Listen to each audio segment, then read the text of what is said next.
que aconteceu. Ontem não tem desculpa. O Vasco teve um desempenho tenebroso, o Vasco teve um desempenho terrível, principalmente no primeiro tempo. Completamente irreconhecível, foi o pior jogo do Rafael Paiva à frente do Vasco da Gama, um time espaçado. Eu falei aqui sobre o David ontem, sobre ele recompor, e assim, o David calou minha boca no sentido negativo, porque ele não conseguiu recompor em nenhum momento. O Adson não fechava na segunda linha também. O Vasco, na saída de bola, estava com muita dificuldade. O Maicon, infelizmente, mesmo sem ter a lesão detectada, ficou fora. E aí o Rojas entrou errando praticamente tudo. Inclusive teve um gol nas costas dele. O Léo Jardim, para mim, naquele momento ali, ele falha no gol, porque era um chute no canto dele. Ele não pode tomar esse gol justamente por ele ser o goleiro de um alto calibre. É um Vasco completamente perdido dentro de campo. O Atlético Goianiense teve chance de fazer 3, 4 gols no primeiro tempo e não seria nenhum exagero. Tanto que o Paulo Henrique e o Rojas salvam uma bola em cima da linha. E quando o Vasco tentava jogar, o que o Atlético Goianiense fazia malandramente? Parava a jogada com falta. Para vocês terem a noção, isso são números, o Atlético Goianiense fez 13 faltas no primeiro tempo. Venceu e foi avassalador até nisso.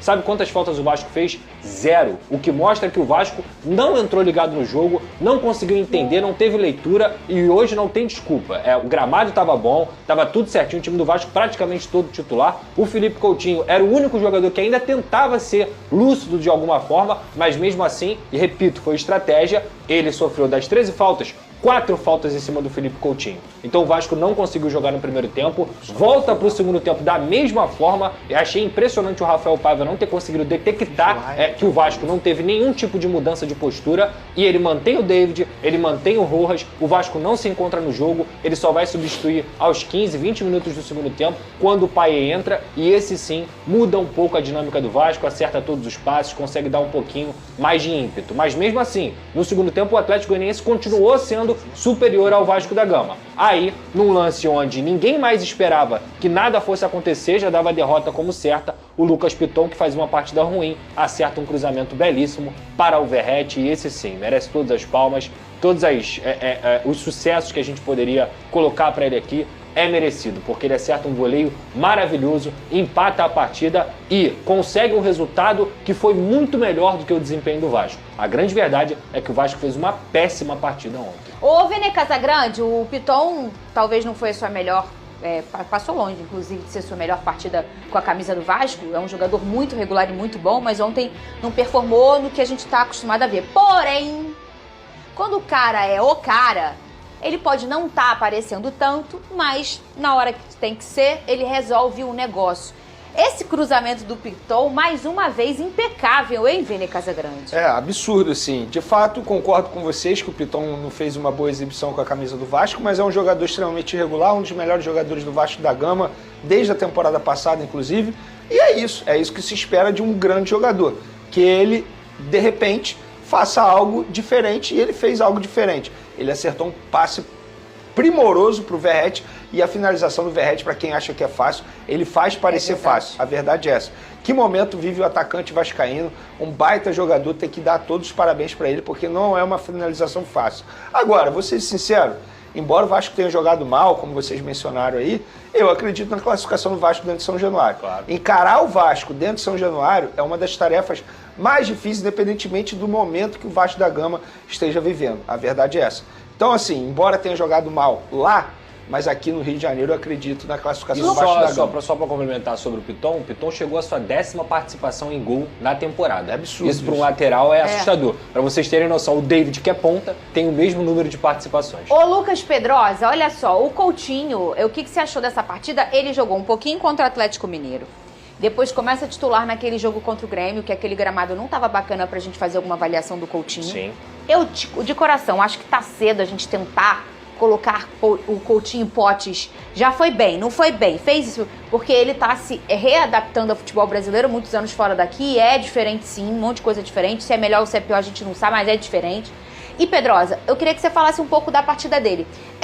Já entendeu que o adversário tentou parar o Vasco no Coutinho. Como será uma próxima estratégia para o Rafael Paiva, na sua opinião? Eu queria que você falasse também do Coutinho um pouquinho. Olha, é claro que individualmente ele não fez uma grande partida, mas qualquer avaliação negativa é precoce em relação ao Felipe Coutinho. Ele teve 23 minutos contra o Atlético Mineiro, ele teve 45 minutos num pasto contra o Grêmio e agora ele teve de fato um jogo completo. Agora, para quem assistiu a partida, sabe que no primeiro tempo ele foi o único jogador que se apresentou para dar um pouco de tranquilidade e foi parado diversas vezes com falta. E em muitos momentos, até mesmo no segundo tempo, quando ele já estava cansado, ele tentava fazer as tabelas e o Vasco ontem estava num dia tão ruim, mas tão ruim, que as coisas não aconteciam. Eu vou citar aqui um exemplo que eu elogio sempre aqui no programa, e vocês sabem disso, que se chama Matheus Cocão. Matheus Cocão é um jogador que cresceu muito com a camisa do Vasco da Gama. E ontem ele fez um jogo terrível, assim, assustador, assim como o Hugo Moura também. Tanto que teve uma tabela que o Coutinho conseguiu criar a jogada, tabelou com ele, ia sair na frente para fazer o cruzamento e o Cocão simplesmente devolveu uma pedrada para ele. Então muita calma nessa hora, o Felipe Coutinho nem fez uma partida completa ainda.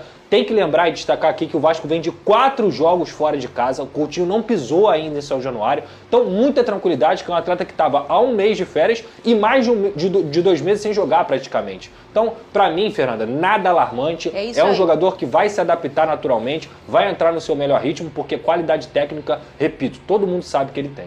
Família vascaína, eu tô chegando com tudo nessa sexta-feira, e que sexta-feira para o Vasco. O Vasco tem que agradecer que de ter empatado com o Atlético Goianiense. O time goiano teve diversas oportunidades, os torcedores do Vasco, isso aí eu não concordei, detonaram o goleiro Léo Jardim e apontaram falha do goleiro contra o Atlético Goianiense. Vocês estão de brincadeira, que esse goleiro, vocês têm que botar uma estátua do Léo Jardim na frente de São Januário. A última temporada, o que esse goleiro salvou o Vasco não tá no gibi? Será que ele não tem crédito? Será que o único culpado é o Léo Jardim? Claro que não.